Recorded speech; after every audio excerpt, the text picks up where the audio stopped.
आधे घड़ी आधे की पुनियाद, तुलसी चर्चा राम की हरहि कोटि अपराध।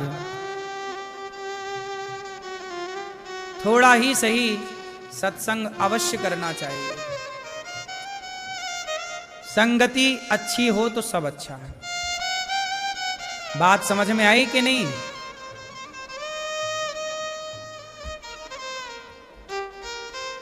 एक बार भागवत देवर्षि नारद जी ने भी सुनी। नारद जी सारे तीर्थों का भ्रमण करने गए पर शांति नहीं मिली। नारद जी कहां कहां गए? पुष्करम चा प्रयागम चा काशीम गोदावरीम तथा हरे क्षेत्रम कुरुक्षेत्रम श्रीरंगम सेतुबंधनम। नारद जी सारे तीर्थों में गए पर ना पश्यम कुत्रमिच्छरमा, शांति नहीं मिली। क्यों शांति नहीं मिली? क्योंकि नारद जी ने सब कुछ देखा परंतु सत्य कहीं नजर नहीं आया। सत्यम नास्ति तपः शौचम दया दानम न विद्यते। नारद जी ने देखा सत्यम नास्ति तपः शौचम दया दानम न विद्यते। मंदः सुमंद मतयो मंद भाग्या युपद्रुताः पाखंड निर्ताः संतो विरक्ताः सपरिग्रहाः। आज नारद जी ने स्थिति देखी कि आश्रमा यवने रुद्धा। यहां पर यवनों का उल्लेख आया है भागवत जी में। यवन मतलब हर वो व्यक्ति जो वेद को नहीं मानता, जो वेद विरुद्ध आचरण करता है उसे यवन कहते हैं। जो वेद विरुद्ध आचरण करे वो यवन है,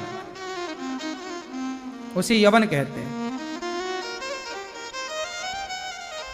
नारद जी लिख रहे हैं, नारद जी कह रहे हैं कि आज कली काल में सत्य नहीं बचा। आजकल कोई सत्य नहीं बोलता, झूठ का बोलबाला है। दान करने वाले कम हैं, दया करने वाले तो बिल्कुल समाप्त से हैं। आजकल दया नहीं है ना। आजकल लोग कितना देखो, चारों तरफ मांस ही मांस चल रहा है। आदमी मछली पकड़ के ऐसे मार देता है, ऐसे काट देता जैसे आलू बैगन काट रहा है। किसी जीव के बारे में वो जरा भी दया नहीं कर रहा है। जबकि आप लोगों के अंदर, आप लोगों के अंदर, हम लोगों के अंदर कितनी दया थी कि हम चींटी को मारना भी पाप कहते थे। जो हिंदू चींटी को मारना पाप कहता था, आज यदि वही हिंदू मछली खाने लग जाए, मुर्गी के पंख नोचने लग जाए, तो क्या ये सही है? क्या ये जीव हत्या सही है? आप लोगों से पूछ रहा हूं, बताओ। क्या अपने स्वाद के लिए किसी मुर्गी के पंख नोचे जाने चाहिए? बोलो। कैसा स्वाद बना लिया है तुमने अपने जिह्वा का? ऐसा स्वाद क्यों? जिह्वा मांस की आदि क्यों हो? मांस तो पशु पक्षियों के लिए है। ईश्वर ने आपको शाकाहारी बनाया है कि जन्मजात मांसाहारी? बताओ, मनुष्य जन्मजात मांसाहारी है कि जन्मजात शाकाहारी है? बोलो कैसे? क्या प्रमाण है आपके पास कि मनुष्य जन्मजात शाकाहारी है? मनुष्य शाकाहारी है, इसके क्या प्रमाण है? चश्मा वाले भैया बताएंगे। मनुष्य जन्मजात शाकाहारी है कि मांसाहारी है? हैं? बोलो। शाकाहारी। क्या प्रमाण है? हैं? हाँ सुनो, मनुष्य जन्मजात शाकाहारी है, इसका प्रमाण है कि जो मांसाहारी जानवर हैं या मांसाहारी पक्षी हैं, वो जन्म से ही मांस खाने लग जाते हैं। हाँ या ना? बोलो हाँ। जैसे चिड़िया का बच्चा जन्म से ही मांस खाने लग जाए, उसकी मैया ले आती है दाना और उसके मुंह में डालती है। शेर का बच्चा जन्म से ही मांस खाता है, गीदड़ का बच्चा जन्म से ही, कुत्ता जन्म से ही। बोलो हाँ। मनुष्य का बच्चा, चाहे अमेरिका का बच्चा हो, चाइना का बच्चा हो, जर्मनी जापान का बच्चा हो या हिंदुस्तान का, बताओ आपका बच्चा जन्म से ही मांस खाता है?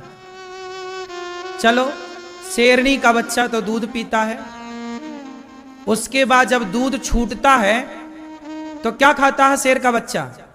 हर मांसाहारी प्राणी दूध मां का छोड़ने के बाद मांस ही खाते हैं। और अब चिड़िया तो दूध देती नहीं है, तो मांस ही लाके डालती है मुंह में। जो स्तनधारी हैं वो तो चलो दूध पिलाते हैं, जैसे शेरनी है इत्यादि। तो शेरनी दूध पिलाती है, पर दूध पिलाने के साथ साथ वो दूध के बाद क्या खाता है?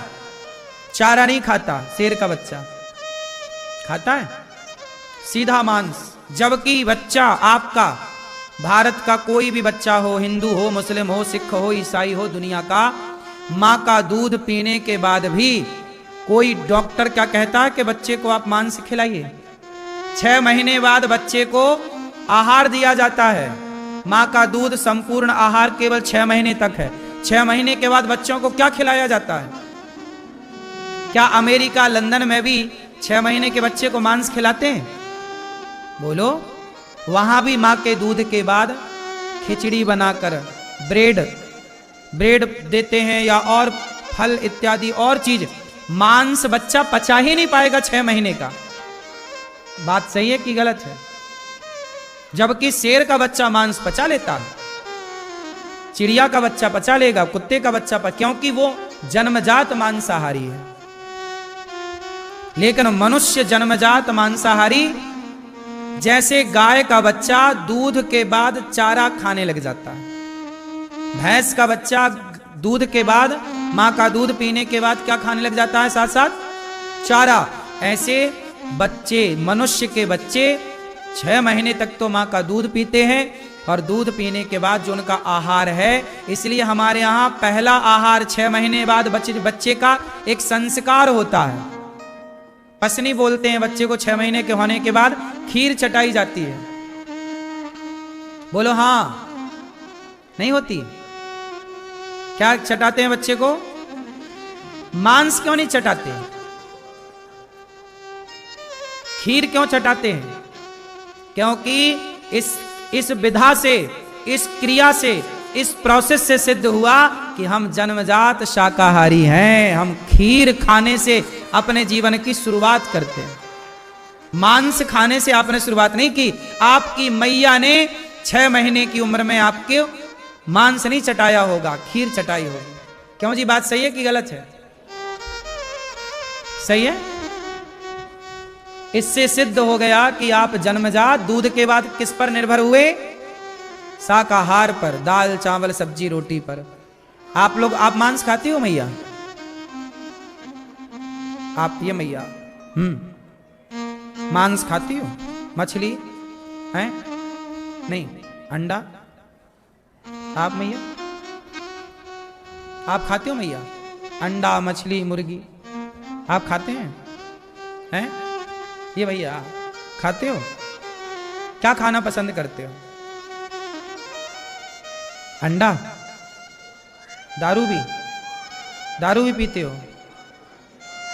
दाल रोटी? मछली नहीं खाते? कभी कभी खाते हो? मुर्गी भी खाते हो? बकरा भी खाते हो? सुअर भी खाते हो? आदमी भी खाते हो? हैं? सब खा जाते हो? क्यों? अच्छा, केवल बकरा खाते हो, मछली खाते हो, मुर्गा खाते हो, अंडा खाते हो, बस सुअर नहीं खाते? तो बकरा खा जाते हो? तो बकरे का सिर खाना पसंद करते हो कि पेट की टांगे? हैं? मांस खाते सही सही है मांस खाना? अपने स्वाद के लिए किसी की गर्दन पर तलवार चलाना कितना सही है? अपनी अंतरात्मा से पूछिएगा। किसी को मार देना अपने स्वाद के लिए कितना सही, अपने आप से पूछिएगा। हम जन्मजात क्या हैं? शाकाहारी। हमारे भीतर क्या है? दया। हमारे भीतर क्या है? किसके अंदर दया है? दया धर्म का मूल है। जिसके अंदर दया होगी वो शाकाहारी होगा, और जो निर्दयी होगा वो मांसाहारी होगा। क्योंकि आपके भीतर दया नहीं है। दया होती तो किसी का जीवन आपकी थाली में तो ना परोसा जाता। इससे पता चल रहा कि आपके भीतर की दया मर चुकी है। आप एक तरह के राक्षस हो चुके हैं, जिसका अपनी जिह्वा पर खान पान पे कंट्रोल नहीं है। मैं भी तो जी रहा हूं, कौन सा मर रहा हूं। दाल चावल सब्जी रोटी, हमारे सनातन में हमारे यहां 56 प्रकार के व्यंजन हैं, खाओ ना। क्या नहीं है अपने यहां खाने को? राम शाकाहारी थे कि मांसाहारी? बोलो। 14 वर्ष कंदमूल फल खाए। क्या खाए? कंदमूल फल। जंगल में रहकर जब राम मांसाहार को ना ग्रहण किए, तुम क्यों मांसाहारी होते हो? राम भगवान हैं, आप उन्हीं भगवान के भक्त हैं। दया रखो साहब। अब हुआ ये कि नारद जी कह रहे हैं कि दया तो अब मानो समाप्त सी हो गई। न योगी चैव सिद्धो वा न ज्ञानी सत्क्रियो न रहा। इस कलयुग में इस समय यहां ना कोई योगी है, ना सिद्ध है, ना ज्ञानी है, और ना सत्कर्म करने वाले ही अब बहुत कम बचे। आप जैसे कुछ अच्छे भले लोग बचे हैं। इस कलयुग में सभी देशवासी बाजारों में अन्न बेचने लग गए हैं, है ना? आपको पता है अन्न बेचना भी पाप है, लेकिन आज मजबूरी है, किसान बोता है तो बेचेगा। क्यों? पहले सब लोग अन्न उगाते थे अपने अपने लिए, और जिसके घर ज्यादा होता था तो वो उसको देता था, जिसके घर नहीं है दान दे देता, भैया खा, बेचेंगे नहीं। पहले के लोग अन्न नहीं बेचते थे, देते थे।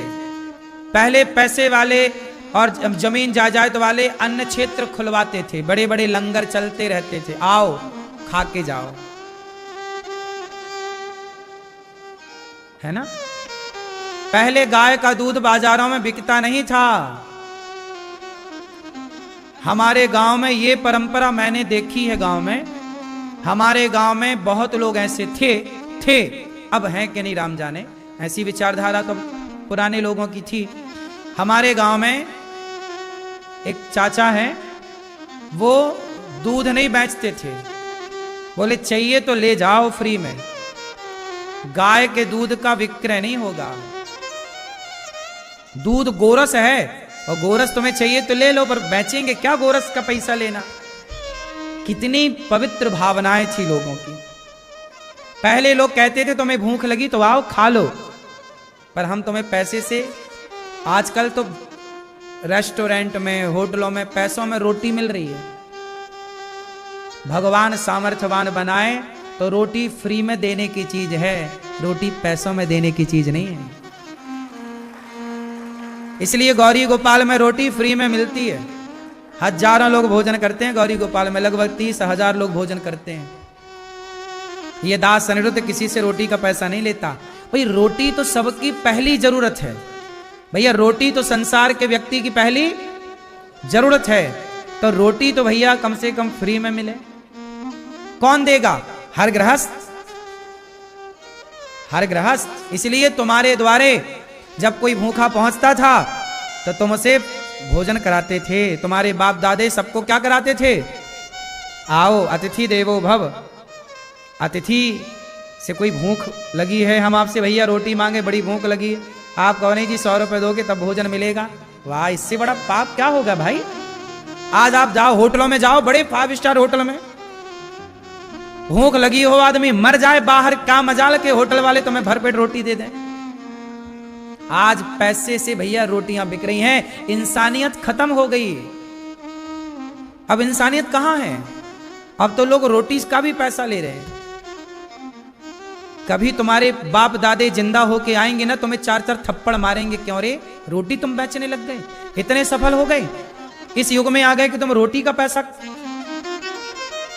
लेने लग गए। पहले के जमाने में, आज के 100 साल पहले कोई होटल नहीं थी संसार में। भारत की बात करूं मैं, कोई होटल नहीं थी, कोई रेस्टोरेंट नहीं थे। पहले के जमाने में क्या था? तीर्थ यात्री आते थे तो जिस गांव से लोग गुजरते थे उस गांव के लोग श्रद्धा से उनके भोजन पानी की व्यवस्था, जैसे यदि मैं आज रात जा रहा हूं तीर्थ यात्रा पे और आपके आसपास रात हो गई तो मैं आपके यहां रुकूंगा और आप ही भोजन कराएंगे। पहले होटलें नहीं थी ना, पहले सबका घर भक्तों के लिए सदा दरवाजे खुले रहते थे। पहले ऐसी धार्मिकता थी। इसलिए गौरी गोपाल देखो आश्रम में, यहां पर लोग दिन को आए रात को आए, यहां उन्हें दरवाजा नहीं मिलता, दरवाजा है ही नहीं। कभी भी आओ यहीं सो जाओ, यहीं पेट भर प्रसाद पाओ। हजारों लोग गौरी गोपाल में नित्य सोते हैं, यहीं सोते हैं, यहीं प्रेम से खाते हैं, यहीं कथा सुनते हैं। 2 दिन के लिए आप आए हो, 4 दिन के लिए आप आए हो, तो आपको रोटी की थोड़ी पैसे जमा करने पड़ेंगे। गौरी गोपाल है, हाँ। तो ये हमारे यहां हर चीज पैसों में नहीं थी साहब। ये पैसे की पैसा इतना पैसे को हुआ बना दिया कि अब पैसे के आगे ना माँ दिख रही है, ना बाप दिख रहा है, ना इंसानियत दिख रही है। आजकल इंसानियत समाप्त हो गई, बस पैसा जीवित है, इंसानियत मर गई। कौन जिंदा है? बोलो, बात सही है कि गलत है? बताओ।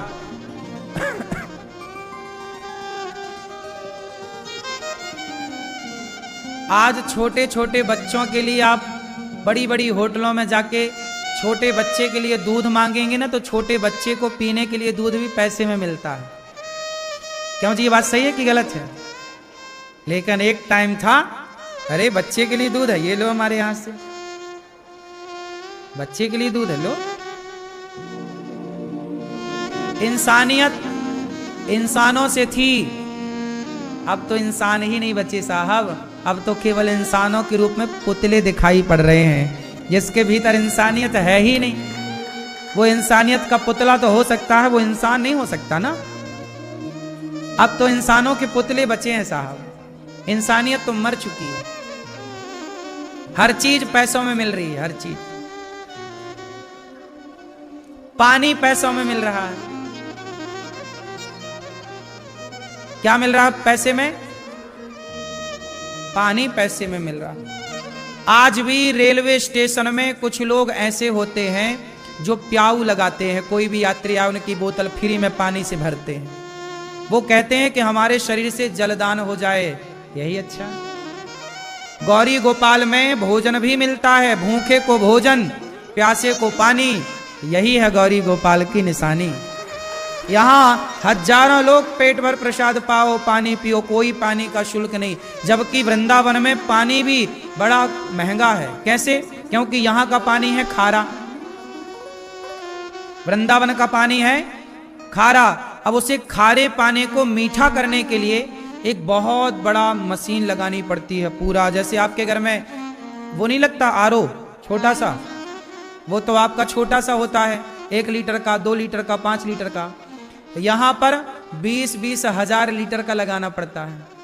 अब सोचिए आपका 5,000 लीटर, आपका 5 लीटर का होता है आरओ, 10,000 लीटर, 5 लीटर का होता है। कितने का आता है आपका आरओ? यहां आरओ लगता है 20-20 हजार लीटर पानी को फिल्टर करके मीठा करना। वो मशीनें 10-10 लाख रुपए की लगानी पड़ती हैं। ऐसे 2-2 सेटअप लगाने पड़ते हैं कि एक इमरजेंसी यदि किसी कारणवश बंद हुआ तो दूसरा, क्योंकि यहां पे 1 घंटे के लिए यदि पानी रुक जाए तो हाहाकार हो जाए।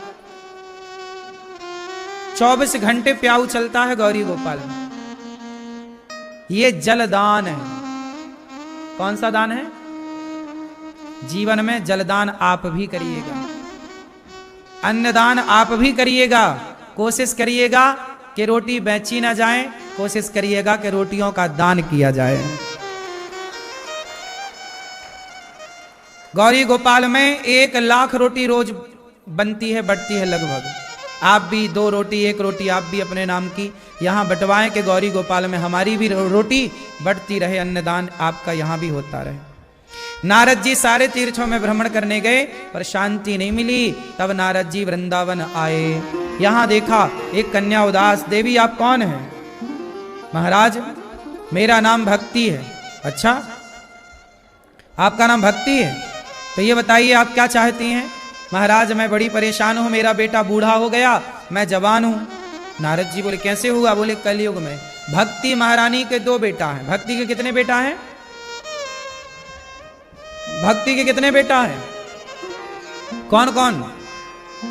ज्ञान और वैराग्य। ज्ञान बेटा और वैराग्य बेटा। भक्ति महारानी कलयुग में वो तो ठीक है, फिर भी भक्ति तो कोई कर रहा है आप जैसे लोग, पर ज्ञान और वैराग्य का ग्राहक कम है। इसलिए कलयुग है, भक्ति भी करो, थोड़ा ज्ञान भी हासिल करो, थोड़ा त्याग भी करो। वैराग्य मतलब त्याग। नारद जी बोले महारानी मैं आपका दुख दूर करूंगा। तब नारद जी ने भक्ति महारानी को भागवत सुनवाई, और जब भागवत सुनी भक्ति महारानी, तब भक्ति महारानी का दुख दूर हुआ। सोचिए, भागवत सुनने से भक्ति का दुख दूर हुआ, तो भागवत सुनने से ही हम सबका दुख दूर होगा। इसलिए भागवत सुनो। नारद जी भागवत सुनवा रहे हैं, सनकादियों के मध्य भागवत जी हुई। भक्ति महारानी ताता थैया करके भक्ति सुतौ तौ तरुणं गृहीत्वा प्रेमैक रूपा सहसा विराशी श्री कृष्ण गोविंद हरे मुरारी नाथेति नामानि मुहुर बदंती। भक्ति महारानी प्रकट हो गई। कथा सुनकर बोले महाराज मेरा दुख दूर हो गया, ये बताओ मैं बैठूं कहां? बोले भक्तों के मन मंदिर में जाकर बैठ जाओ। अच्छा हाँ जाओ बैठो। भक्तों के मन मंदिर में जाकर भक्ति महारानी बैठ गई।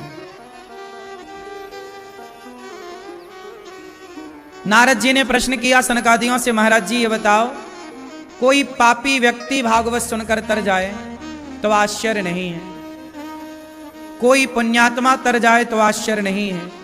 जिसने जीवन भर पाप ही पाप, बड़े बड़े पाप किए, क्या ऐसा पापी भागवत से तरेगा? बोले हाँ, भागवत सुनने से कोई भी पापी हो, छोटा पापी, बड़ा पापी, वीआईपी पापी, वीवीआई पापी, सारे पापी तर जाते हैं। कोई भी पापी हो, कोई तरा? हाँ, ये मानवः पापकृतस्तु सर्वदा सदा दुराचार रता विमार्गगाः क्रोधाग्नि दग्धः कुटिलाश्च कामिनः सप्ताह यज्ञेन कलौ पुनन्ति ते। जो भागवत की सप्ताह कथा सुन लेता है वह ये मानवः पापकृतस्तु सर्वदा, पाप में सदा सर्वदा जो डूबा है, सदा दुराचार, दुराचारी है, विमार्गगाः, विमार्ग रास्ता भटक चुका है, विमार्गगाः, क्रोधाग्नि जो क्रोधी है, कुटिलाश्च कुटिल है, कामी है, बड़े से बड़ा पापी भागवत सुन के तर जाएगा। इसलिए कहता हूं कि आपके जाने अनजाने में कोई पाप हो गए हो तो भागवत सुन लीजिएगा, भवसागर से पार हो जाएंगे। भागवत सुन ही लेना चाहिए जीवन में 1 बार 2 बार। कोई पापी भागवत से तरा? बोले हाँ, एक कथा सुनाई। दक्षिण भारत में एक नदी है तुंगभद्रा। तुंगभद्रा तटे पूर्वम भूतपत्तनमुत्तमम यत्र वर्णः स्वधर्मेण सत्य सत्कर्म तत्परा। एक तुंगभद्रा नदी के तट पर गांव था उत्तमपुर। उस गांव में जो लोग रहते थे बड़े अच्छे लोग रहते थे। उसी गांव में एक पंडित जी थे, नाम था आत्मदेव, पत्नी का नाम था श्रीमती धुंधली देवी। आत्मदेव जी के सब कुछ था, परिवार था, पैसा था, पद था, प्रतिष्ठा थी, पर बेटे की बड़ी कमी थी, बेटा नहीं था। संसार में आज सब कुछ मिल जाए फिर भी कुछ ना कुछ कमियां तो बनी ही रहती हैं। अच्छा, जीवन की कमियां बनी ही रहती हैं। बेटा मिल जाए तो कमी कुछ ना कुछ है, नहीं मिले तो कमी कुछ ना कुछ है। इसलिए आत्मदेव जी ने बेटे की कामना ही त्याग दी। पर पड़ोसी आते, दुनिया आती, पूछती तुम्हारे बेटा नहीं है। लोग ताने मारने लग गए आत्मदेव जी को। आत्मदेव जी को बड़ा बुरा। अच्छा देखो, हम परेशान हैं, इससे हमारे घर में परेशानी है, इससे हमें दिक्कत नहीं है। लेकिन आपके घर की परेशानियां यदि औरों को पता लग जाएं तो ज्यादा परेशानी होती है। लोग फिर उसका मजाक उड़ाने लगते हैं, अपने अपने तरीके से बातें करने लग जाते हैं। इसलिए बच्चा किसी के नहीं है, इससे लोगों को दिक्कत नहीं है। भाई नहीं हो रहा है, नहीं है, क्या करें अब। लेकिन नहीं है ये बात, नहीं हो सकता ये बात जब लोगों को पता लग जाती है तो लोग फिर नाना तरह की बातें करने लग जाते हैं, मजाक उड़ाते हैं। इसीलिए कहता हूं कभी मजाक में भी किसी का मजाक ना उड़ाना। किसी के बेटा ना हो तो नहीं हो रहा है, उसमें उसकी क्या गलती है। किसी पुरुष के द्वारा कमी है, डॉक्टर ने कहा कि इस पुरुष में ये कमी है। किसी स्त्री में डॉक्टर ने कमी बताई कि आप में ये कमी है। भाई कमी है, प्राकृतिक है ना, आप क्या कर सकते हैं। आपको जो करना था दवाई इत्यादि कर लिया, उपचार कर लिया, फिर भी दिक्कत है तो ये सब ईश्वर के हाथ का खेल है। इसलिए अब शिकायत ना हो कि ये क्यों नहीं है, ये ऐसा है तो ऐसा क्यों है ना। और समाज के द्वारा, आपके द्वारा भी किसी का मजाक ना उड़ाया जाए कि तेरे बेटा नहीं है, तेरी बेटी नहीं है। बेटा बहुत लोगों के नहीं हुए। और याद रखना, ये शरीर, ये जीवन बेटे को पाने के लिए नहीं मिला। बेटे, बताओ बच्चा क्यों चाहिए, बेटा क्यों चाहिए। लोग बच्चा पैदा क्यों करते हैं, किसके लिए। मैं ये बताओ, लोग बच्चा क्यों चाहते हैं, बेटा क्यों चाहते हैं। बेटी होने के बाद भी लोग बेटा चाहते हैं, क्यों चाहते हैं। तो बेटा होगा तो ऋण चुकाएगा। तो जिसके बेटा नहीं है मतलब उसके पास कोई ऋण ही नहीं है बेटा तो ऋण चुकाने आया है। ऋण था तब तो बेटा आया चुकाने, ऋण था ही नहीं तो बेटा भगवान ने कहा कि ऋण ही नहीं है। लोगों को बेटा ही चाहिए, सब कहते हैं बेटा एक तो हो, बेटा हो। एक बात बताओ, आपके पास दो ऑप्शन दिए जाएं, एक तरफ बेटा हो कि बेटा मांग लो या भगवान को ही पालो, तो क्या चाहोगे, बेटे को कि भगवान को। मीराबाई के बेटा था, बोलो। मीरा ने बेटे को नहीं चुना, भगवान को चुना। जो बेटे को चुन लेते हैं तो बेटे से क्या होगा, है तो सबके बेटे। जिनके बेटे हैं उनकी माताएं गौरी गोपाल वृद्धाश्रम में रह रही हैं तो बेटे। एक बार भी फोन नहीं लगाता। अभी 2 दिन 3 दिन पहले एक मां की मृत्यु हो गई यहां पर। एक बेटा है उनका, 2 बेटियां हैं उनकी, लेकिन बेटा मां के मरने पर भी अंतिम दर्शन करने नहीं आया। फोन लगा के बुलाया भी तो मना कर दिया। 15 दिन पहले से फोन रोज लगा रहे थे कि भैया तुम्हारी मां की तबीयत दिनों दिन बिगड़ रही है। ये मैया है जो आप टीवी पे देख रही हैं। रोज इनके बेटे को फोन लगाते कि तबीयत बिगड़ रही है, स्वास्थ्य की दिक्कत है। हॉस्पिटल में भर्ती भी कराए, इलाज भी कराया, पर बुढ़ापे में तो अंतिम सत्य मृत्यु है। तो मैया अपने टाइम से भगवान के घर चली गई, और जब भगवान के घर गई तो उनके बेटे को फोन लगाया। वो बीमार ज्यादा थी तभी से फोन लगा रहे कि आ जाओ आ जाओ, मना कर रहा था रोज। जब फाइनली माँ की मृत्यु हो गई तो बेटे को बोला कि बेटा आओ, माँ का अंतिम संस्कार तो कर दो अपने हाथों से, चिता पर आग तो दे दो अपने हाथों से, माँ को कंधा तो दे दो। साफ मना कर दिया बेटे ने, हमारा कोई रिश्ता नहीं है माँ से। जिन बेटों को पैदा करने के लिए माँ तड़पती रही, रोती रही, प्रसव का दर्द उठाती रही, जिस माँ ने बच्चों की मालिश कर करके हड्डियों को मजबूत किया, सब कुछ किया, आखिरी में वो बच्चे काम आए। इसलिए बेटे से हमारा संबंध नहीं है मेरी माँ, भगवान से अपना संबंध जोड़ो। बेटे को पा भी लोगे तो पाने वाली माएं भी तो वृद्धाश्रम में है। लेकिन मीरा ने बेटे को नहीं पाया, गिरधर गोपाल को पा लिया। मेरे तो गिरधर गोपाल, जो भगवान को पा लेता है वो सब कुछ पा लेता है।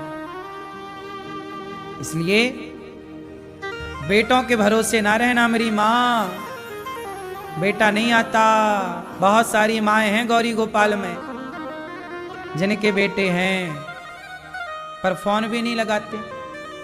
एक मैया है, उनके पोते का विवाह था, वर्षों पुरानी बात हो गई है, अभी भी वो माँ यहां पर हैं। उनके पोते का विवाह था तो एक दिन मैया रो रही थी। मैंने मैया से पूछा, मैया आप रो क्यों रही हो? बोले गुरुजी आज हमारे पोते का विवाह है, परंतु पोते ने बेटे ने बुलाया नहीं अपनी दादी को, अपनी माँ को।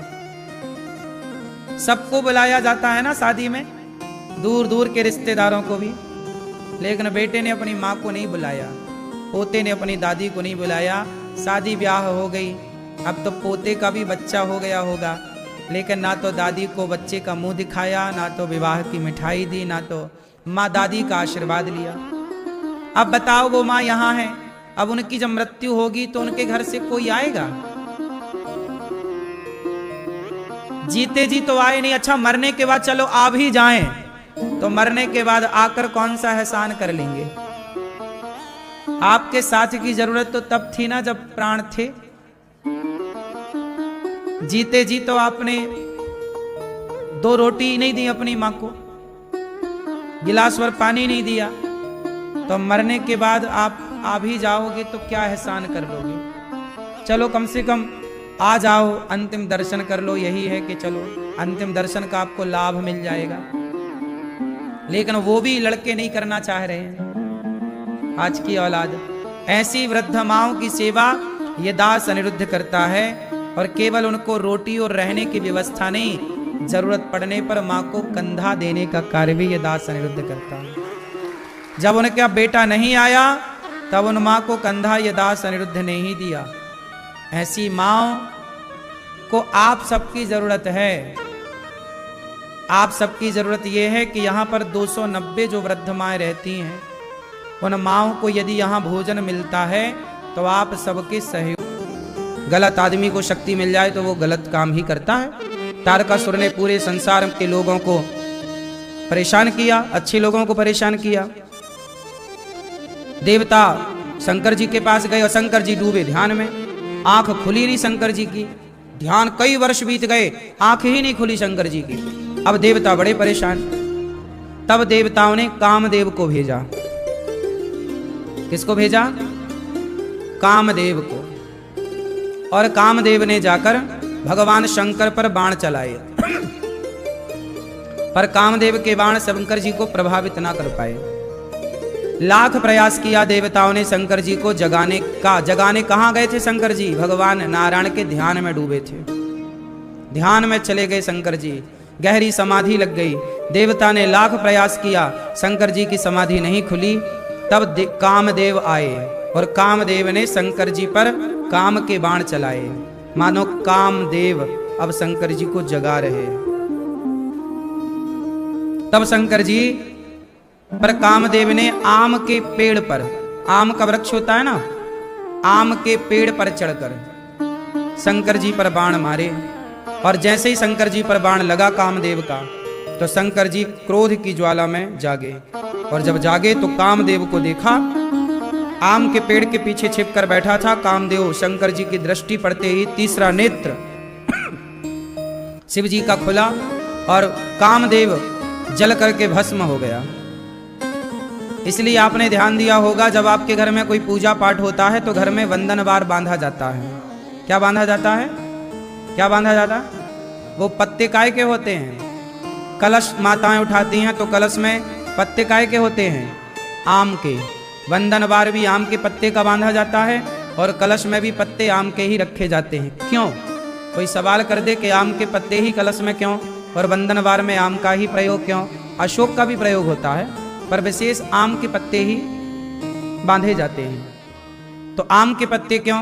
क्योंकि आम काम को नाश करने वाला है। आम के वृक्ष पर ही कामदेव बैठे थे और शंकर जी ने उसी पर शंकर जी ने काम को जलाया। तो आम का जो वृक्ष है, जो आम की पॉजिटिविटी है, वह काम को समाप्त करने वाली है। इसलिए आम का वृक्ष देखने से, आम का दर्शन करने से, आम के पत्तों को देखने से, इसलिए जब यज्ञ होता है तो यज्ञ में भी समिधा जो लकड़ियां हैं वह आम की ही प्रयोग होती हैं। यज्ञ में कौन सी लकड़ी प्रयोग होती है? आम की। क्यों? क्योंकि आम काम को नष्ट करने वाला है। आम के वृक्ष पर बैठा काम तो जल के भस्म हो गया। आम के पेड़ पर बैठा काम तो जलकर भस्म हो गया। तो आम काम को जलाकर भस्म कर देता है। इसलिए आम की लकड़ी और आम का बंधनवार पत्ते का बड़ा प्रयोग होता है। तब से काम डरता है आम पर बैठने से। तब से काम डरता है आम की डाल पर। आम काम डरने लगा कि भाई यहां बैठा था मैं खत्म। जब कामदेव जला तो शंकर जी की आंख तो खुली, ध्यान तो टूट गया। पर ध्यान किसके कारण टूटा? ध्यान दो जगह पे टूटता है। या तो देखो, शंकर जी ने विवाह किया पार्वती से, तो विवाह किसके प्रभाव से किया? काम के प्रभाव से कि राम के प्रभाव से? शंकर जी काम को जलाकर राख कर चुके हैं, तो काम का तो प्रभाव हो गया खत्म।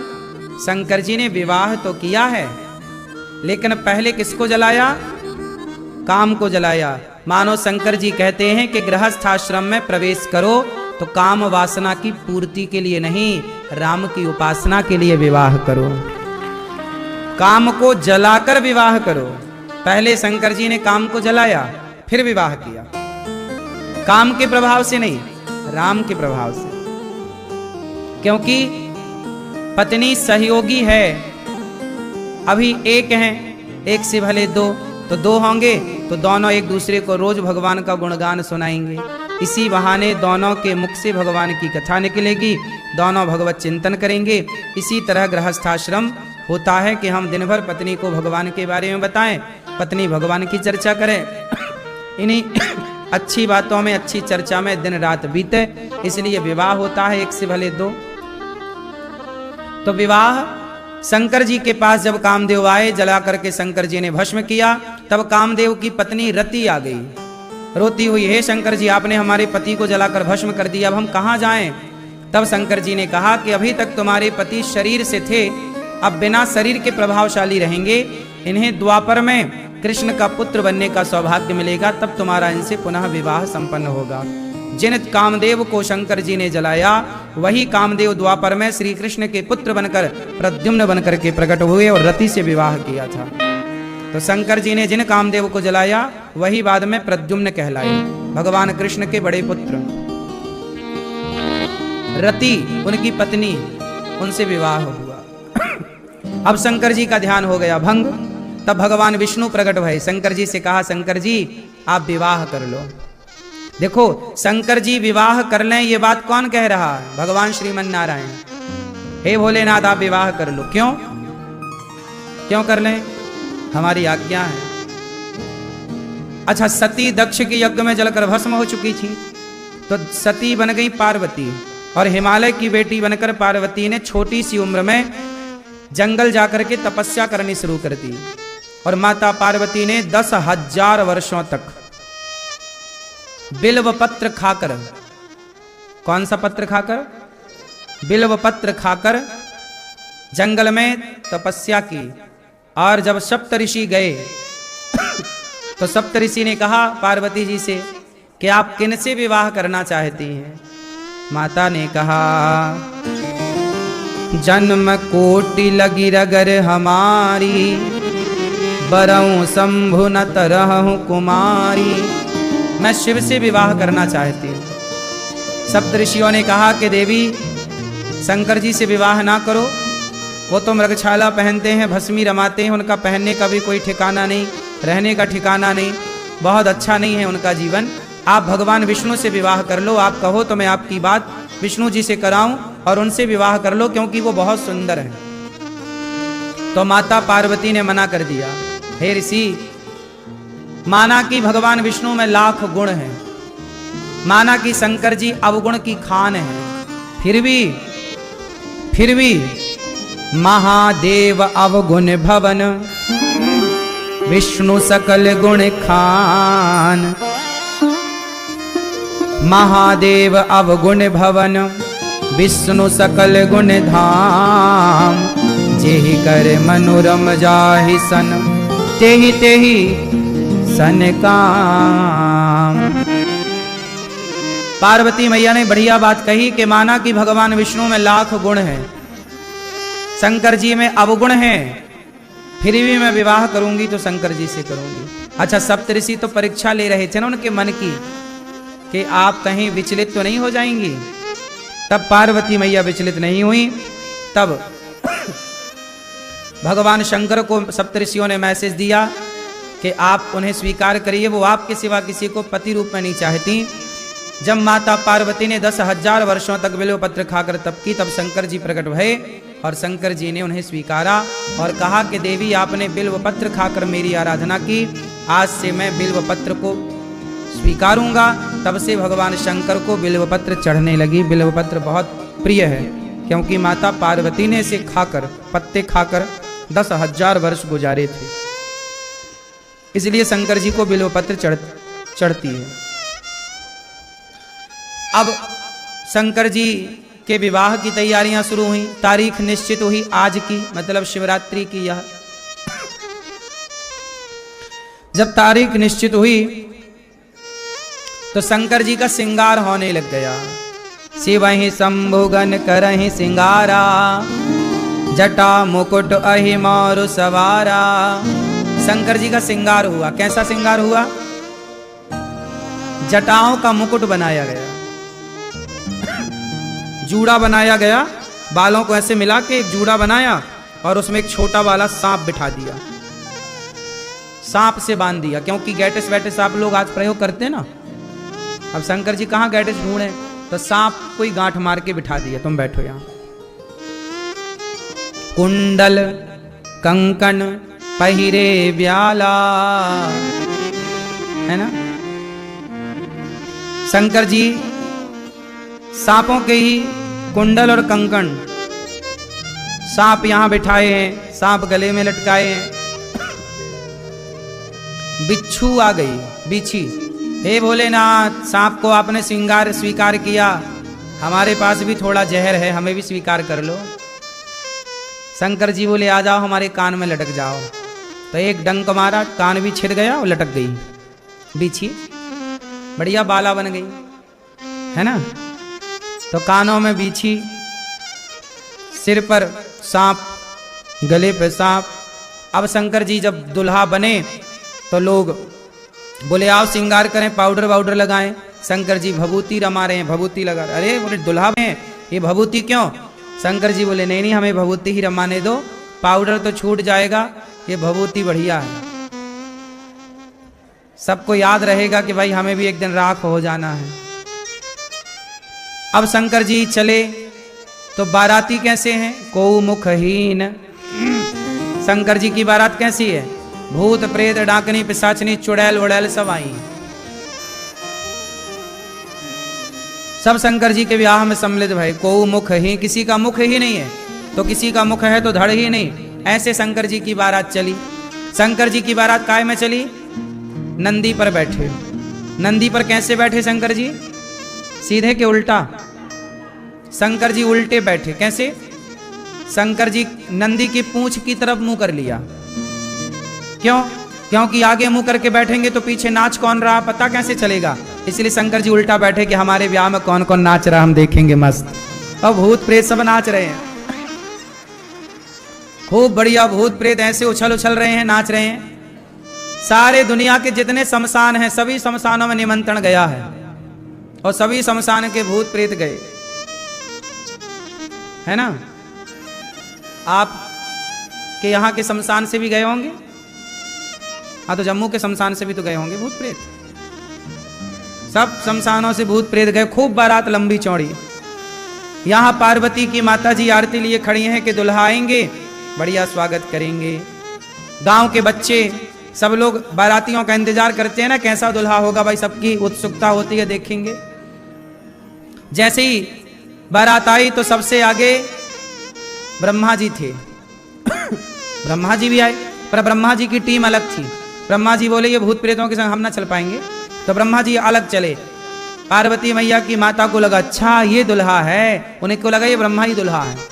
और जैसे ही उनको लगा हे भगवान ये तो 4 मुंह वाले हैं, पर कोई बात नहीं, पर ये बूढ़े से भी लग रहे हैं, पर कोई बात नहीं, ठीक है। आरती उतारने लग गई माता, बोली महाराज हम दुल्हा नहीं हैं, हम बाराती हैं। माता बड़ी प्रसन्न भई, और माता ने प्रसन्न होकर के कहा वाह। मैना रानी ने कहा कि वाह, जब दुल्हा इतने बाराती इतने सुंदर हैं तो दुल्हा कितने सुंदर होंगे। तब तक इंद्र आ गए। मैना रानी को लगा कि ये दुल्हा है, बड़ा सुंदर है, देवता बड़े सुंदर। देवताओं के राजा इंद्र ने कहा हम बाराती हैं, अच्छा बाराती। माता जी की और उत्सुकता बढ़ी कि भाई बहुत सुंदर दुल्हा होगा। तब तक भगवान विष्णु आ गए, और भगवान विष्णु तो बहुत सुंदर। अब तो माता मैना रानी आरती उतारने लगी, जय दुल्हे राजा मेरे, जय दुल्हे राजा। भगवान विष्णु बोली मैया मैं दुल्हा नहीं हूं, मैं बाराती हूं। अब तो मैया खुशी से गदर, हे भगवान इतने सुंदर सुंदर बाराती। अब सब आ गए, अब पीछे से आए, अब सबकी और उत्सुकता। गांव के छोटे छोटे बच्चे ओ भीड़ में मुंह आगे निकाले, इंतजार कहां दुल्हा। तभी शंकर जी तो रह गए पीछे, भूत प्रेत आ गए आगे। और जैसे ही भूत प्रेत आए तो भूत प्रेत कैसे, किसी का धड़ है तो धड़ ही चल रहा, सिर का पता नहीं है, और किसी का सिर है तो धड़ का पता नहीं, किसी के 4 सिर ही सिर हैं, धड़ नहीं है। अब जैसे ही बारात एंट्री की नगर में, बच्चों ने देखा, और जैसे ही बच्चों ने देखा कि सिर हमारी तरफ चला रहा, धड़ का पता नहीं, बच्चे भागे, मैया बचाओ। ओ भैया छोटे छोटे बच्चे भाग गए डर के मारे। मैया बोली का है गो लाला, अरे मैया आज तो मृत्यु आ गई, बारात ना आई, यमराज आए हैं, यमराज। अब जितने बारातियों का स्वागत करने वाले लोग थे, जो पानी और नाश्ते की व्यवस्था करने वाले लोग नहीं होते शादी ब्याह में, जब उनने देखा भूत प्रेतों को तो उनके हाथ से पानी का गिलास छूट गया, नाश्ते की प्लेट छूट गई, क्योंकि उनके सिर ही नहीं है, धड़ ही धड़ है, किसी सिर ही सिर। अब ऐसे कभी देखा नहीं, तब पानी के हाथ थर थर कांपने लगे। तभी एक धड़ आया, और धड़ ने आकर पूछा क्यों भाई हमारे रुकने की व्यवस्था कहां है। अब तो भागा भागा, उसने दौड़ा, काय का स्वागत, काय का सम्मान, दौड़ पड़े सब। कोई स्वागत करने के लिए खड़े नहीं हुआ। तभी वहां जब बाराती आए तो बाराती भी शंकर जी के, वहां खाने पीने की व्यवस्था थी, तो बाराती खुद से खाने पीने की व्यवस्था में चले गए। और जब जाके देखा तो वहां रायता रखा, खीर रखी, कढ़ी रखी, इत्यादि पदार्थ। अब तो शिव गणों ने रायतों के भगोने में डुबकियां लगानी शुरू कर दी, हर हर महादेव, हर हर महादेव। रायतों के भगोने में डुबकी लगा रहे हैं। तब तक शंकर जी आए नंदी पर चढ़कर। नंदी मतलब धर्म। शंकर जी बैल पर सवार नहीं होते, शंकर जी धर्म पर सवार होते हैं। शंकर जी चले तो मैना रानी द्वार पर आरती की थाल लिए, और जैसे ही आरती लिए खड़ी, मैना रानी ने देखा दुल्हा को, शंकर जी को। शंकर जी तो ऐसे विचित्र, भभूति रमी, भस्मी रमी। माता आरती उतारने लगी तो सांप को लगा कि हमें जलाना चाहती है, तो सांप है, आग से मारा फंड तो आरती वारती हाथ से छूट गई। मैया मैना भागी और जाके गुस्सा हो गई, बोले मैं नहीं करूंगी अपनी बेटी का ब्याह, भले कुंवारी रह जाए। ऐसा दुल्हा सांप कौन पहनता गले में। बस सांप ने आरती में मारी तो मेरी आरती थाली गिर गई नीचे। अब मैं नहीं करूंगी ब्याह। तब नारद जी आए समझाने, मैया ये साक्षात शिव है। मैया बोली कोई हो मैं ब्याह नहीं करूंगी, छोरी सदा कुंवारी रहे। तब माता पार्वती आई, मैया मेरी प्रसन्नता इन्हीं से है, ये भोलेनाथ हैं। तब जाके सबने समझाया कि ये कोई सामान्य पुरुष नहीं है, भगवान हैं, ये शंकर हैं। तब मैया को जान में जान आई, कुछ ठीक है पर ऐसे अच्छे से कंगी वंगी तो करके आते, आज तो बढ़िया से कपड़े पहन लेते। शंकर जी दिखावा नहीं करते, जैसे हैं सो हैं। अब बारातियों के लिए पंगत लगी। अब जैसे तैसे बारातियों को परोसा जा रहा है, तो पत्तल परोसने वाले ने परोसा। बाराती शंकर जी के बैठे हैं, किसी का धड़ ही बैठा है, धड़ ही अकेला जमीन में रखा है, तो किसी का सिर रखा है जमीन में। अब बाराती पत्तल परोसने लग गए, तो बारातियों वो घर वाले लोग जब पत्तल परोसने लग गए तो उनको लगा कि सिर को पत्तल क्या परोसे, चलो ये खाएगा, इसको परोस। धड़ को क्या, इसको तो खाएगा, मुंह ही नहीं है इसका। और जैसी पत्तल परोसने वाले ने पत्तल नहीं परोसी, उससे आगे बढ़ गया कि भाई ये तो धड़ है, इसको क्या परोसा है। तब तक धड़ ने हाथ पकड़ लिया, और हाथ पकड़ा तो परोसने वाले ने सारी पत्तल छोड़ी, भागा। वो पत्तल परोसने वाला परोस रहा और थर थर थर थर कांप रहा है। जैसे तैसे पत्तल परोसी गई। खीर परोसने वाला आया। खीर परोसने वाला जब खीर परोसा तो जो भूत प्रेत थे वो तो जो ठीक ठाक थे उनको परोसा। फिर वही बात आई कि धड़ को क्या परोसे खीर, धड़ कैसे पिए खीर, धड़ ही धड़, सिर है ही नहीं। सिर को परोसे, अब सिर को रखा तो सिर बस था, तो उसने खीर पिया तो पिया और उसकी गिरती जाए पूरी, अब पेट था ही नहीं उसका। तो वहीं इस तरह से भगवान शिव के गणों की जैसे तैसे सेवा हुई। अब मंडप के नीचे शंकर जी गए, तभी नेंग मांगने वाली एक मैया जो नेंग मांगती है मंडप के नीचे, हमें नेंग दो, हमारा नेंग कहाँ है। शंकर जी बोले बड़ा वाला नेंग लोगी छोटा वाला, बोली बड़ा। तो शंकर जी ने गले का सांप बड़ा वाला उतार के उसकी झोली में डाला, और जैसे ही डाला भागी, दोबारा शादी में दिखी नहीं पूरी शादी में, पूरी शादी में नहीं दिखी वो नेंग मांगने वाली। बड़ा सा सांप शंकर जी ने डाल दिया। ऐसे शंकर जी जस दुल्हा तस बनी बाराता, जैसे दुल्हा वैसे ही बारात। ऐसी शंकर जी की बारात पार्वती मैया के संग विवाह आज की ही रात को संपन्न हुआ। इसलिए कहा जाता है कि आज की रात को बड़ी पॉजिटिविटी रात है ये आने वाली, जो आज की रात को जागने का भी बड़ा महत्व है। भगवान शिव की आराधना करके अपने भगवान शिव से कहा जाए कि हे भोलेनाथ, जैसे आप सदा भगवान नारायण का ध्यान करते हैं, हम भी भगवान नारायण का आपकी तरह सदा ध्यान कर पाएं, ऐसी कृपा हम पर भी करो, ऐसी शक्ति हमें भी दो। बोलिए शंकर भगवान की जय। जय श्री राधे श्याम सच्चिदानंद रूपाय विश्वोत्पत्त्यादि हेतवे तापत्रय विनाशाय श्री कृष्णाय वयं नुमः। सच्चिदानंद रूपाय, भगवान कैसे हैं? सच्चिदानंद, भगवान सच्चिदानंद स्वरूप हैं। भगवान कैसे हैं? सतचित आनंद। विश्वोत्पत्त्यादि हेतवे, भगवान क्या करते हैं? विश्व की उत्पत्ति, पालन और संहार। अच्छा, ऐसे भगवान को, राधा सहित श्री कृष्ण को हम नमस्कार करते हैं। भागवत आज आप लोग सुनने आए हैं। भागवत क्यों सुनी जाती है? किसने सुनाई, किसको सुनाई? भागवत का मतलब क्या है? भागवत किसे कहते हैं? आपको पता है भागवत किसे कहते हैं? नहीं मैया, आपको पता भागवत किसे कहते हैं?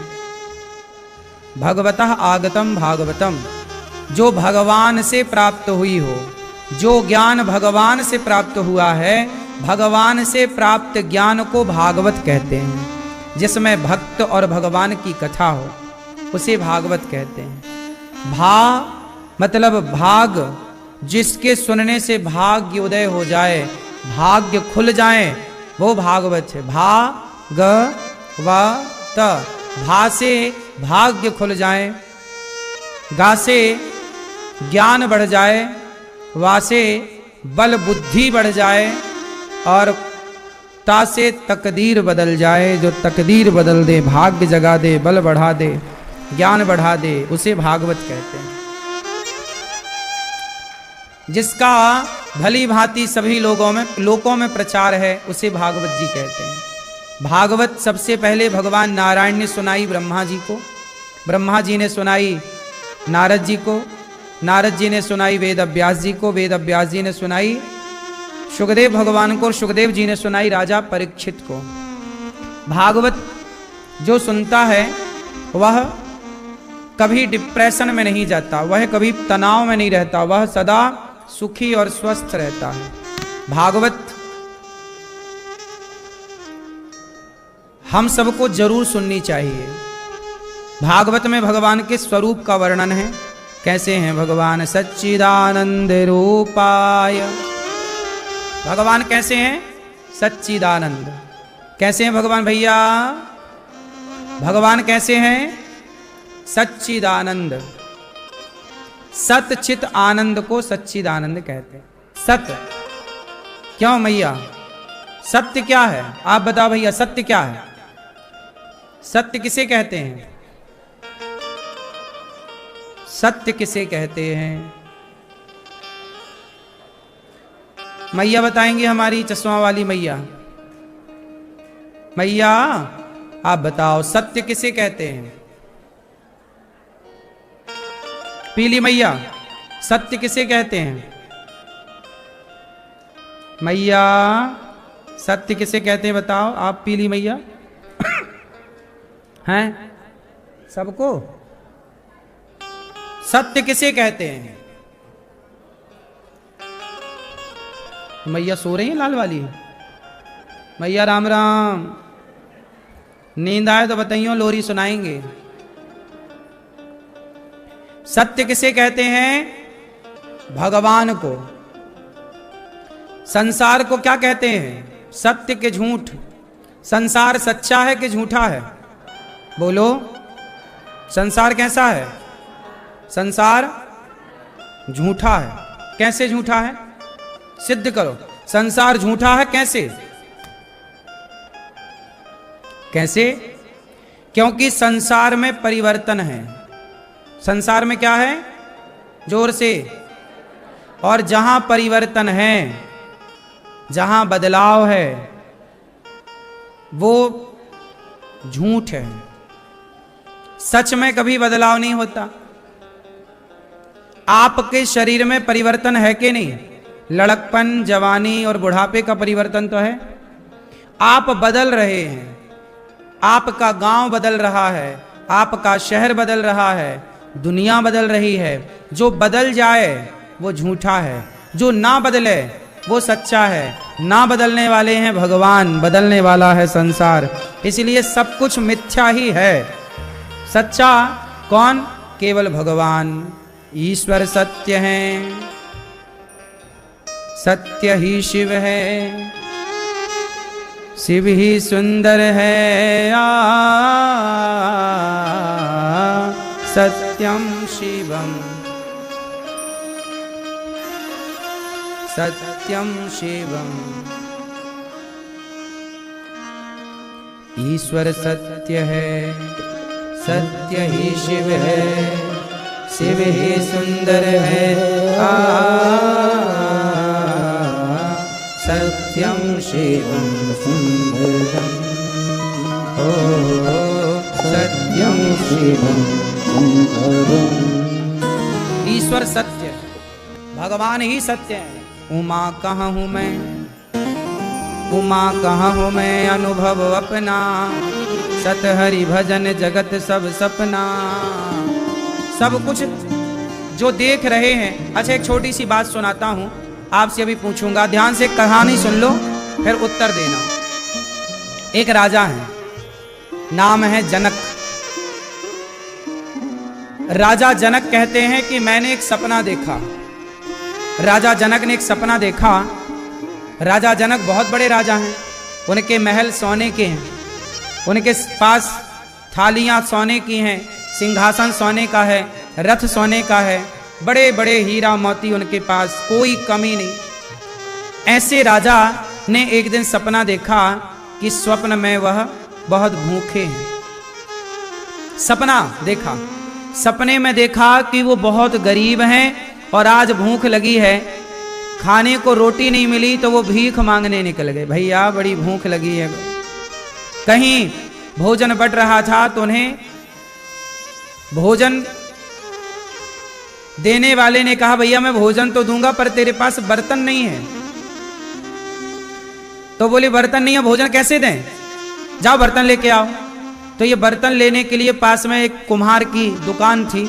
कुम्हार से कहा भैया एक पात्र दे दो तो हम भोजन ले लें।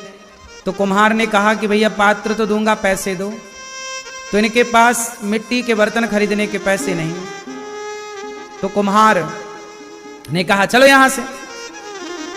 तो कुम्हार के बहुत सारे बर्तन फूट जाते हैं तो वो फेंक देता है। तो वहां फूटे टूटे कुछ बर्तन पड़े थे, तो उनमें से एक घड़ा फूटा था, उसका आधा हिस्सा निकाला और वो टूटे हुए घड़े को लेकर वो फिर पहुंचे, भोजन की लाइन में लगे। तो भोजन परोसने वाले ने उनको थोड़ा खिचड़ी का प्रसाद दिया। उनके पात्र में खिचड़ी आई। जैसे ही वो खिचड़ी खाने लगे तभी दो बैल आपस में लड़ते लड़ते उनके पास आए और धक्का मारा तो उनके हाथ से वो खिचड़ी गिर गई, बर्तन टूट गया।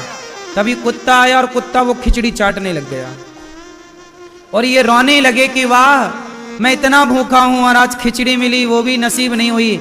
ये भूख से तड़प रहे थे, तभी इनकी नींद खुल गई। और जब राजा जनक की नींद खुली तो ये फिर सोने के बिस्तर में थे, अटारी महल और बहुत बड़े राजा। आंख खुली तो ये राजा थे और सपने में ये क्या हो गए, गरीब। और इतने गरीब के भूख लगी तो खाने को पेट भर ना मिला। अब राजा जनक ने अष्टावक्र जी से सवाल किया कि महाराज ये बताओ कि वो सत्य था कि ये सत्य है। मतलब मैं गरीब था सपने में और अमीर हूं जागृत में, तो वो सत्य था कि ये सत्य है, आप बताओ। मैया बताएंगे, पीली मैया हमारी। राजा जनक ने जो देखा कि वो गरीब थे, आंख बंद थी, सो रहे थे, सपने में वो गरीब बने, रोटी नहीं नसीब हुई, आंख खुली तो वो राजा थे। क्या सत्य है, जो रात को देखा आंख बंद करके वो सत्य था, या जो आंख खोल के देख रहे हैं ये सत्य है? मैया बताओ क्या सत्य है? जो रात को देखा सपने में वो सत्य है, वो जो आंख खोल के देख रहे हैं वो सत्य नहीं है? पीली मैया बताओ मेरी माँ है, दोनों सत्य हैं। हाँ मैया बताओ, चश्मा वाली मैया मेरी प्यारी माँ, कौन सत्य है? राजा जनक ने जो आंख बंद करके स्वप्न देखा वो सत्य है कि आंख खोल के जो देख रहे हैं ये सत्य है? बोलो, आंख खोल के जो देख रहे हैं वो सत्य है। पीछे वाले भैया बताएंगे, 3 भैया बैठे हैं, तीनों बताओ क्या सत्य है? जो सोकर देखा, गरीबी देखी, वो सत्य है? आप बताओ।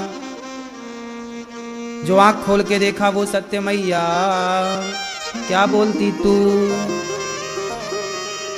क्या सत्य है? आंख खोल के देखा। पीछे के भक्त बताओ क्या सत्य है? सुनो, अब जब राजा जनक ने अष्टावक्र जी से पूछा कि महाराज बताओ, मैं आंख बंद करके जब सोया और जब नींद में गया तो मैं बहुत गरीब बना, रोटी नहीं मिली, भूखा छटपटाता रहा, लेकिन जब आंख खुली तब मैं राजा था। तो बताओ वो सत्य है भूख में छटपटाना, या ये सत्य है कि मैं राजा हूं? तब अष्टावक्र जी ने कहा महाराज, ना तो वो सत्य है जो आंख बंद करके देखा, ना तो ये सत्य है जो आंख खोलकर देखा। दोनों ही झूठ हैं। दोनों ही। फर्क इतना है कि दोनों ही सपने हैं। एक सपना है जो आंख बंद करके देखा जाए। आंख बंद करके रात को जो सपना आप देखते हैं वो टूटता कब है? जब आंख खुलती है। जब आंख खुली तो रात का सपना टूट गया, और जिस दिन तुम्हारी आंखें सदा के लिए बंद हो जाएंगी उस दिन ये दिन का सपना भी टूट जाएगा। वो भी सपना था, ये भी सपना है। जो दिन में देख रहे हो आप, ये मेरी पत्नी, ये मेरा परिवार, ये मेरा पैसा, ये क्या है? ये भी एक सपना है। एक दिन आपकी आंखें जिस दिन बंद हो जाएंगी ना, फिर आप ना कह पाओगे कि ये मेरा है। दोनों क्या है? बोलो। दोनों सपना है। उमा कहूं मैं अनुभव अपना, सत हरि भजन जगत सब सपना। सब कुछ सपना है। फर्क इतना है कि रात के सपने को हम आंख बंद कर कर देखते हैं और दिन के सपने को आंख खोल कर देखते हैं। अंतर बहुत ज्यादा नहीं है। ना रात के सपने को आप पकड़ सकते हैं ना दिन के सपने को पकड़ सकते हैं। किसे पकड़ना है बताओ? एक काम करो, आप किसी को पकड़ लो कस के, लेकिन वो आपसे छूट जाएगा। ये बात सही है कि गलत है? आप किसी को पकड़ लो कस के, जिसको भी मन करे, जो भी मन करे, बेटे को कस के पकड़ लो, परिवार को कस के पकड़ लो, पैसे को पकड़ लो, हीरा मोती पकड़ लो, जो तुम्हारा जी करे, जमीन जायदाद पकड़ लो, कस के पकड़ लो। आप पकड़े रहें फिर भी वो खिसक जाएगा, छूट जाएगा। ये बात सही है कि गलत है? बोलो। इसका मतलब है कि आप मन से तो सबको पकड़े बैठे हैं, पर पकड़ में कोई आ नहीं रहा है। आप चाहते तो हैं सबको पकड़ना, पर कोई आपकी पकड़ में नहीं आ रहा है। थोड़ी देर के लिए पकड़ में आ गया तो आपको लगता है अरे मैंने तो पकड़ लिया, मैं पकड़, ये मेरा है। बेटा पकड़ में आ गया आपको, अरे ये बेटा मेरा है। बेटी पकड़ में, अरे ये बेटी मेरी है। पति पकड़ में आया, अरे पति मेरा है। तभी वो चला गया भगवान के घर, कोई तो पकड़े थे, आपको लगा ये तो मेरा है, तो चला कैसे गया? बीच में लोग साथ भी तो छोड़ देते हैं, चाहे पति हो, परिवार हो, बेटा हो, बेटी हो, कौन नहीं गया? हमने पकड़ लिया था, हमने पकड़ा था, पर हमारी पकड़ में कोई आया ही नहीं। इसलिए हम इस गलत फहमी में जी रहे हैं कि हम आपके हैं और आप हमारे हैं। इस गलत फहमी को ही समाप्त करना है। ना रात्रि का सपना सत्य है, ना दिन का सपना सत्य है, तो फिर सत्य क्या है? ना आपकी रात सत्य है, ना तो आपका दिन सत्य है, ना तो आपका जागृत सत्य है, ना आपका स्वप्न सत्य है। फिर सवाल खड़ा हुआ कि सत्य क्या है? क्यों? सत्य क्या है? क्यों भैया? सत्य क्या है? सत्य क्या है? सत्य है केवल परमात्मा, ईश्वर सत्य है। एक भगवान सत्य है, बाकी संसार झूठा है। इसलिए झूठे संसार को अपना ना कहो, झूठे संसार में मन को ज्यादा ना लगाओ। कब तक लगाओगे? कितना लगाओगे? लगा के क्या पाओगे? तुम्हारे दादाजी लगाए तो थे, क्या पा गए? तुमने लगाया तो है मन को संसार में, बताओ जरा क्या पा गए? क्यों भैया, आपने क्या क्या पाया आज तक? जरा हिसाब दे दो हमें। क्या पाया? क्या पाए हो बताओ? थोड़ा सा पैसा, थोड़ा सा पद, थोड़ी सी प्रतिष्ठा, परिवार, बेटा बेटी पा गए। आपको लगा मैंने पाया है, आपने नहीं पाया। ये आपको भगवान ने किसी कार्य के लिए दे रखा है, ये आपकी कामयाबी नहीं है। आपने पाया क्या? अब ये आपसे मैं पूछा कि क्या पाए, चलो बताओ आपने क्या पाया आज तक। एक लिस्ट बनाना कि क्या पाया, और दूसरी लिस्ट बनाना आज रात्रि को कि क्या खोया। तो चलो बताओ, आज तक आपने क्या खोया, आप बताओ। आज तक आपने क्या क्या खोया, आप बताओ। क्या खोया?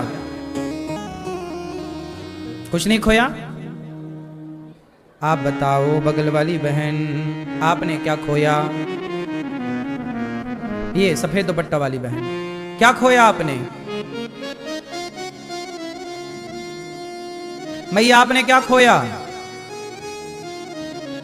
मैया आपने क्या खोया? एक लिस्ट बनाना आज की क्या पाए और एक लिस्ट बनाना कि क्या खोए। तो आज मैं बताऊं आपको कि आपने क्या पाया, क्या खोया। सुनो, आपने क्या खोया, सुनो। आपने मैया लड़कपन खोया है। क्या खोया? बोलो। आपने क्या खोया? अपना लड़कपन। फिर आपने अपनी जवानी खोई। क्या खोए? जवानी। लड़कपन खोया, जवानी खोई, और अब बुढ़ापे में बैठे हो। किस पे बैठे हो? और एक दिन ये बुढ़ापा भी आपके हाथ से ऐसे ही निकल जाएगा जैसे बालू को, रेत को कस के पकड़ो तो रेत के कण अपने आप मुट्ठी से छूट जाते हैं, फिसल जाते हैं। ये संसार, ये समय ऐसे ही निकल जाएगा। क्या खोया? आपने समय खोया, लड़कपन खोया, जवानी खोई, बुढ़ापा खो रहे हो। क्या पाए? आप कहते हो मैंने बच्चे पाए, तो बच्चे तो कुत्ते भी पाते हैं, बच्चे तो सुअर भी पा जाते हैं, सुअर के भी बच्चे होते हैं, बच्चे तो पक्षी भी पा जाते हैं। किसके बच्चे नहीं होते बताओ? मच्छर के भी बच्चे होते हैं। क्या पाए? सांसारिक सुख पाया। सांसारिक सुख कौन नहीं पा रहा है? सुअर भी पा रहा है, गधा भी पा रहा है, भोगों का सुख। क्या पाए आप? पैसा पाए। पैसा, पैसे पाके तुमने क्या पाया? नाम, इज्जत। लेकिन ये नाम, इज्जत सब एक दिन कहने की बातें हैं। मैं बड़ा सम्मान का हूं, बड़ी इज्जत पाई, बड़ा नाम पाया। चलो नाम भी पाई, इज्जत भी पाया, तो नाम इज्जत पाके भी क्या हुआ? जय जयकार हो गई, 10 लोगों ने आपको अच्छा अच्छा जय जयकार, वाह क्या बात है, आपने इतना, क्या हो जाएगा इससे? 4 लोग आपकी तारीफ कर देंगे, तो 4 लोग तारीफ करें इसके लिए तुमने इतनी मशक्कत की, 4 लोग तुम्हारी तारीफ करें इसलिए तुमने इतना कुछ किया, अपनी प्रशंसा सुनने के लिए तुमने इतना कुछ किया है। इससे मिलेगा क्या? क्या पाया तुमने? इसलिए अभी आप लोगों की गाड़ी घाटे में चल रही है। आप लोगों की गाड़ी अभी घाटे में चल रही है। क्यों मैया? घाटे पे हो कि फायदे में हो? बोलो। अब तो देखो आपके आंखों में भी कमजोरी आ गई, कमर में भी कमजोरी आ गई। पहले 10 रोटी पचा लेते थे, अब 2 नहीं पच रही हैं। पेट में भी कमजोरी है। पहले आप दौड़ जाते थे, अब दौड़ा नहीं जा रहा है। मतलब शरीर भी धीरे धीरे आपको टाटा कह रहा, टाटा। क्यों मैया? शरीर भी अब आपको क्या कह रहा है? टाटा बाय बाय कह के ये भी खिसक लेगा शमशान की तरफ। क्योंकि शरीर का स्थान है शमशान। शरीर का ठिकाना कहां है? ये है इसका असली मुकाम। हम आपसे ये पूछ रहे हैं आपने क्या पाया? नहीं बता पाए। क्या खोया? मैंने तो बता दिया, जवानी, लड़कपन, सब कुछ खोया आपने। आंखों की रोशनी खो दी, शक्ति खो दी, अपनी एनर्जी खो दी। पाए क्या? क्या पाए? क्या मिला आपको मैया? क्या मिला? कुछ नहीं मिला। बच्चे मिले, परिवार मिला, ये तो सबको मिल रहा है। क्या पाने आए हो, चलो ये बताओ। अब क्या पाना है तो सुनो। क्या पाया, अभी तक नहीं मिला, अब मिल जाएगा। क्या पाना है? जिसने भगवान को पा लिया। पा लिया मीन्स जिसका मन भगवान में लग गया, जिसने प्रभु को पा लिया। मीरा ने किसे पाया? मेरे तो गिरधर गोपाल। जिसने भगवान को पा लिया उसने सब कुछ पा लिया।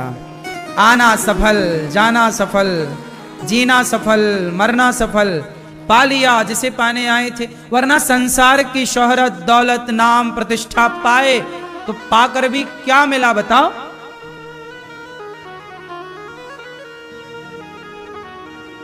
बड़े पैसे वाले टाटा बिड़ला, टाटा जी अभी चले गए, नाम भी पाए, पैसे भी पाए, पर सब कुछ पाके भी क्या पाए?